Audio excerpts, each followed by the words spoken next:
老男人捧起洗澡水打在女孩的身上，女孩非但不反感，还露出甜美的微笑。他们并非血脉相连的父女，而是即将结婚的两口子。等到女孩正式成年，老人就要娶她为妻，但在女孩眼里，她只是自己的亲人。女孩幼时被老人捡到，一直生活在船上。老人为了谋生，将小船发展成旅游业，先用汽艇带客人过来，让他们在海上钓鱼，女孩则充当服务员，专门给客人送啤酒。面对这么漂亮的女孩，客人却抓住她的手不放。见女孩没有反抗，另一个客人竟抱住女孩，让她坐在自己腿上。见女孩有些呆傻，竟把右手放在女孩胸口。这是老人在宣示主权，他一早就注意上两人，客人顿时吓得目瞪口呆，而女孩却淡定起身，拔下船上的剑。看来这样的事情经常发生，女孩早就习以为常。老人精通卜卦，客人为了掩饰刚才的尴尬，主动出钱找老人占卜。老人给女孩手腕绑上丝带，让她在海上荡秋千。女孩悠闲地晃来晃去，而老人却把弓箭对准女孩身后的菩萨。客人纷纷惊吓不已，这实在是太危险了。可女孩却丝毫不慌，依旧微笑摇晃着秋千。随着弓箭不断射出，占卜总算完成。女孩淡定拔下所有箭矢，然后趴在老人耳边低语。老人再转头把结果告诉客人，这样的占卜方式属实是第一次见。然而就在这天早上，老人照常出海，却偷偷带走了女孩的鞋子。等到再次回来，老人手里多了很多吃的，女孩顺手接过，却发现一双红鞋子掉在地上。老人没有任何解释，而是拿起鞋子锁进柜子里。女孩虽然好奇，但也不敢轻举妄动。她跟往常一样给客人送啤酒，却再次被抱在腿上。客人拿着相机正给女孩展示什么，而另一个客人拿起一条鱼，偷偷塞进女孩衣服里。他们假装帮助女孩，却不停对她动手动脚。女孩意识到不对劲，直接甩给男人一巴掌，老人的利剑也随之而来。女孩赶紧起身离开，但两个猥琐男却不肯罢休。他们偷偷来到老人身后，将他绑在柱子上，随后到处追赶女孩。老人半夜不睡觉，拿尺子丈量女孩身体长短，接着在日历上画记号。翻开下一页，上面竟标记结婚二字。眼看日子越来越近，老人露出诡异的微笑，而床上这个女孩就是他的结婚对象。可女孩年轻漂亮，引起两个客人注意，他们把老人绑起来，到处追赶女孩。女孩将他们引诱到船头，接着躲了进去。二人打开盖子，却发现女孩不见踪影。没过多久，她又出现在船顶，手里还拿着老人的弓箭，一箭射出，精准打在男人大腿上。另一个人同样挨了一箭。见两人痛苦哀嚎，女孩心满意足地笑了。客人再不敢放肆。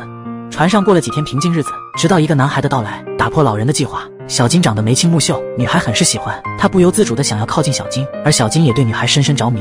面对女孩的示好，他根本无法拒绝，还主动把心爱的耳机戴在女孩的头上。老人看到后却异常愤怒，直接上前摘掉耳机，抱着女孩转身离开。小金顿时愣在原地，还以为老人是女孩的家人。夜里他出门放水，却看到惊人的一幕，老人正给女孩洗澡，而女孩抬头也看到男孩，两人相视一笑，丝毫没有任何尴尬。可小金第二天一早得知女孩是老人捡来的，10几年来未曾出过大海，一直跟老人相依为命。小金顿时心疼起女孩，可他就要跟父亲离开，不能继续陪伴女孩。临走前，他将最爱的随身听送给女孩解闷，女孩如获至宝，每天都抱着倾听，不再理会繁忙的老人。老人顿时嫉妒不已，他愤怒上前扯掉耳机，责怪女孩的冷漠，但他的粗暴行为却让女孩极度反感。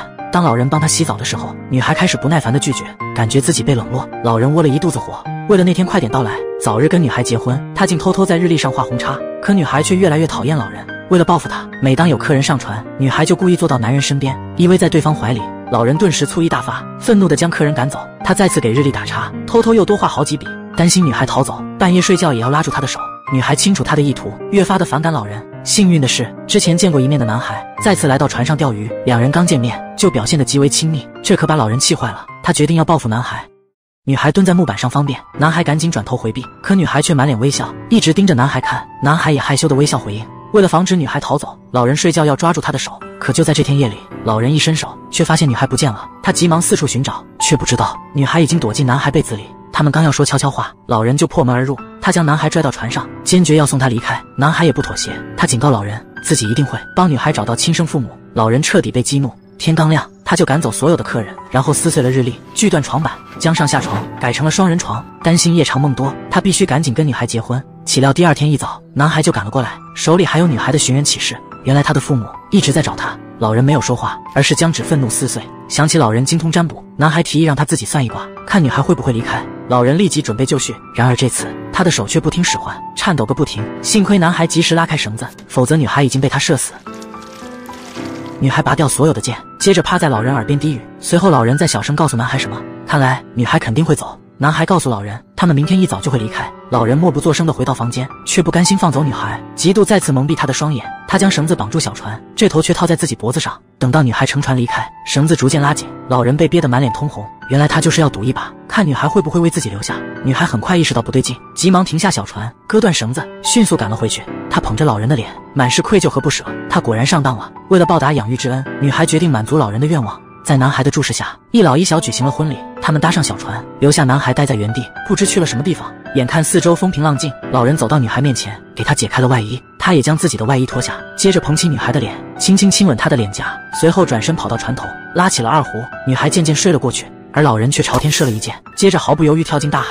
不知过了多久，小船静悄悄飘了回来，男孩立马走上前，而女孩也渐渐苏醒。老人已经不知所踪。两人踏上小船，正准备离开，可女孩转身发现，他们一直生活的大船竟慢慢沉入大海，一直束缚她的枷锁断了。女孩终于恢复了自由。